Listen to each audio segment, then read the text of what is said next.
G'day viewers, Mitch from Penagcon here again.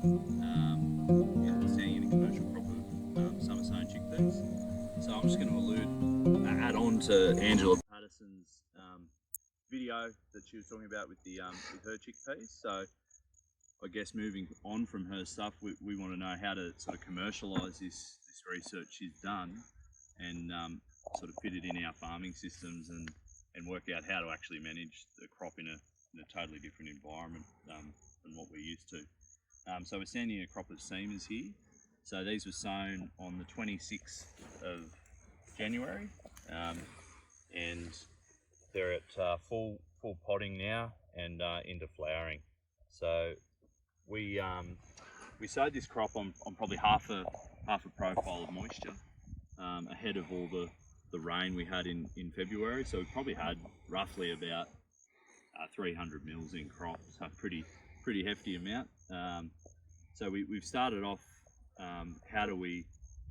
What sort of things do we need to do to this crop to manage it in a different environment? So a couple of I guess we looked at the negatives of what could happen. So if this crop runs in too late, we're going to go into the colder, frostier months, which are really going to make harvestability of the chickpeas quite difficult. So we want to really pull them up before the first frost.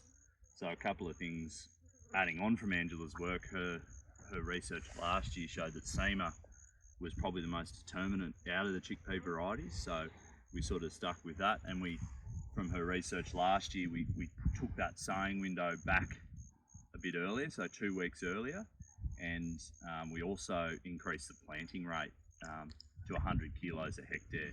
So the reason for that is we wanted the plant to, I guess, grow more erect and to tiller out, like not to branch out as much, sort of go up and settle its fruit on the top half of the canopy, and effectively to help cut it out at the end of the window.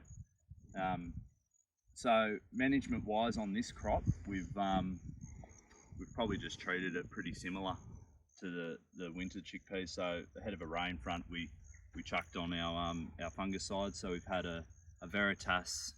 one Veritas spray early on, and we've had 2 chlorothalonils ahead of the rain fronts. We've also chucked in an Aldacor for a grub, and adding on to a bit of work that's been done by AMPS and a few of the commercial guys is potassium nitrate pre-flower. So we did that with the Aldacor, and since the K night went on, it's really just hit the ground running, this crop.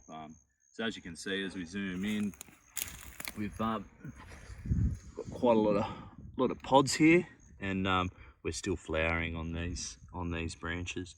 Now if I pull a plant out, which is, we've got a few of these, got a few paddocks around the district with side-by-side varieties. So you probably saw a video with Drew the other day with boundaries side by side. So you can see here the structure of the plant, how we've sort of stacked all this fruit on top, which is all the pods, which is what we've sort of wanted to do. And we can see that this is a nice sort of plant that'll be quite good to harvest. So the challenge now for us will be to try and finish this plant off before the frost.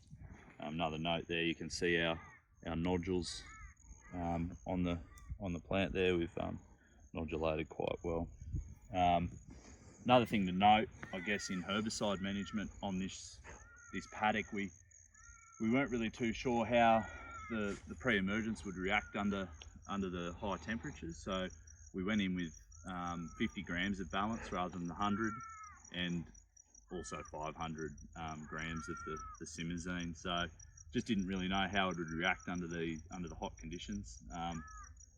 Looking back on it in the lighter soil, I think going back on the rate was a good idea. We did see a bit of damage in a few paddocks with the lighter soil, but in the heavier country, I think going up to that higher rate will probably one thing will change, because seeing a lot of late weeds emerge through, like the yellow vine and a bit of milk thistle laid on. So I think in the heavier country we probably need to stick around those normal commercial rates we normally use.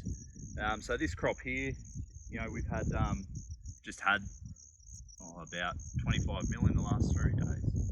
So it's really punched along in the last week. So I guess now we're going to play it by ear and try and cut it out. So our that'll be our limitation, and trying to work out how to cut that out. So that's it from me.